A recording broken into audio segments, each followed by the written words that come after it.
خاڵێکی تر لەو نقطەیە بریتە لە شەڕی باڵەکان. چۆن لە کوردستانە شەڕی باڵەکان یەکەم جار شەڕی کوردایەتیەوانان خۆیانە، شەڕە قەومیە، پارتی وێچێتیە، پارتی گۆڕانە، پارتی و هەمووانە. پاشان لە ناو خودی پارتیە باڵی نێچیروانە باڵی مەسعود بەرزانیە، لە ناو یەکێتیە حەوت خەتە خوای گەورە بیکەوە هەفتە شەڕە شۆقێکە لە ناومیانە.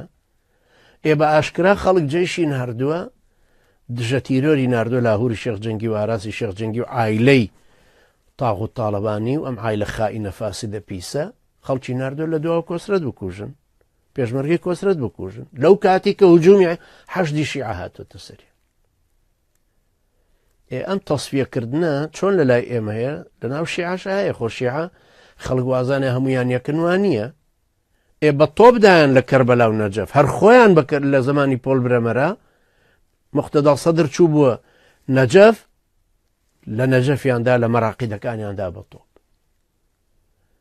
ئێستا تەوازوناتێک لە بەینیانە هەیە. ئێستا لە جیاتی و لە یەکتر بدەن مەبەستم باشووری عێراقا، ئێستا تەوازوناتێکیان ئاوا ڕاگرتووە، چونکە سەیرەکەن مالیکی 28 ئەندامی هەبێ و ئەویان 32 ئەندامی هەبێ، مقتەدا سەدر و حیزبی داوا 25 ئەندامی هەبێ و مەجلس ئەعلا ئەوەندەی هەبێ وردە ئەوانە تەوازوناتێک لە ناو خۆیان دروستە بێ. اینجا لە ناو ئەمانەشە دیسان باڵی تر دروست وەکو یەکێتی. مەجلس ئەعلا وەکو ئەو مەجلس ئەعلایانەیە کە محەممەد باقر الحەکیم سەرپەرشتیە کرد، کوژرا عەبدولعەزیز الحەکیم هاتە پێشەوە. ئێستا کوڕی ئەو ئەی با بەڕێوە، بەڵام هادی الحامری ئێستا حیزبێکی کە شتێکی کە دروست دەکات. و هەروەها لە ئێرانیشە بە هەمان شێوەیە، جگە لەم پارتی وێچێتی ئەوێ، یعنی تونڕەوەکان و ئیسلاحیەکان، ئەمان لا بە ئیسلاحیەکانی 2009 کەم بەزمە بوو، ئێستا لە ناو خۆیانە ئەمان دژ بەیەکن. خانەوادەی لاریجانی، عەلی لاریجانی کە ڕئیسی پەرلەمانە ئێستا و پێشتر نوێنەری ئێران بوو لە ئومومی متحیدە.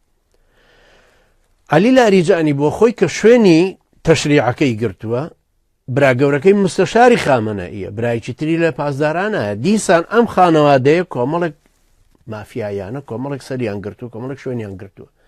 لە بەرامبەرە مەحموودی ئەحمەدی نەژاد 8 ساڵ ڕئیس جمهور بوو، پارەی ڕیاسەتی جمهوریەکەشی وەرناگرێ، گەڕانە بۆ بەیتولمال، پارەی مامۆستایەتەکەی خۆی وەرەگرت کە مامۆستای جامعە بوو لە جامعەی تاران. ئێستا ئەڵێ ئێمە بە زاهیدی هێنامان، دو خەتی پاسدارانیشە. ئێمە پاسدارانم شۆڕشەمان پاراستووە، خوێنی زۆریش کە ئێمە ڕشتومانە لە سنوورەکان لە کاتی شەڕی عێراق و ئێرانە، ئێستا خەڵکێکی کە پێی بۆ بە پیاو.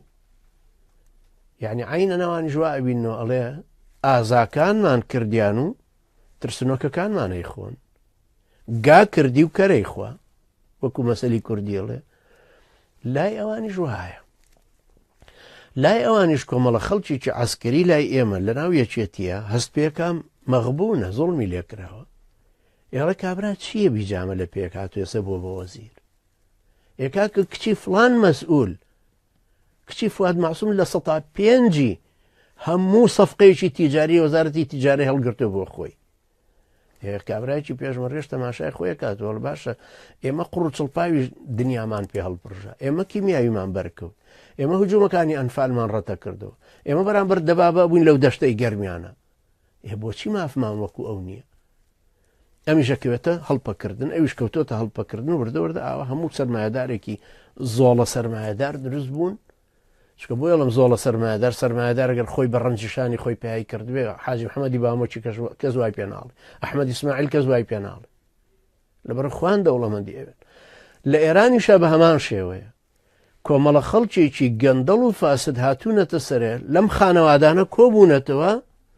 جا ئایا ڕەفسەنجانی دەوروبەری ڕەفسەنجانی یان خانەوادەی لاریجانی یا خانەوادەکانی تر هاتوونەتە پێشەوە، ئەوانیش بە هەمان شێوە ئەم تەیارە ئەم ڕەوتە لەم بەرەوە بەرامبەر بوانە وەستاوەت.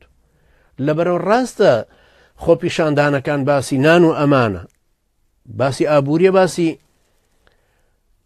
تعبیرە، باسی ئازادی دەربڕینە، باسی ڕەخنەگرتنە، بەڵام لە هەمان کاتیشە لە ژێرەوەش دیسان ئەو تەیاراتانەی تایە هەروەکو ئشارەتم پێداوتم، دژە تیرۆر لاهوری شێخ جەنگی دژە تیرۆری ناردۆ بۆ ڕانیە، بۆی عەدنانی حەمەیمی نەبێنن بیبەنە ڕانێ بیکەن بە مەسئول کە بووە بە شیعە.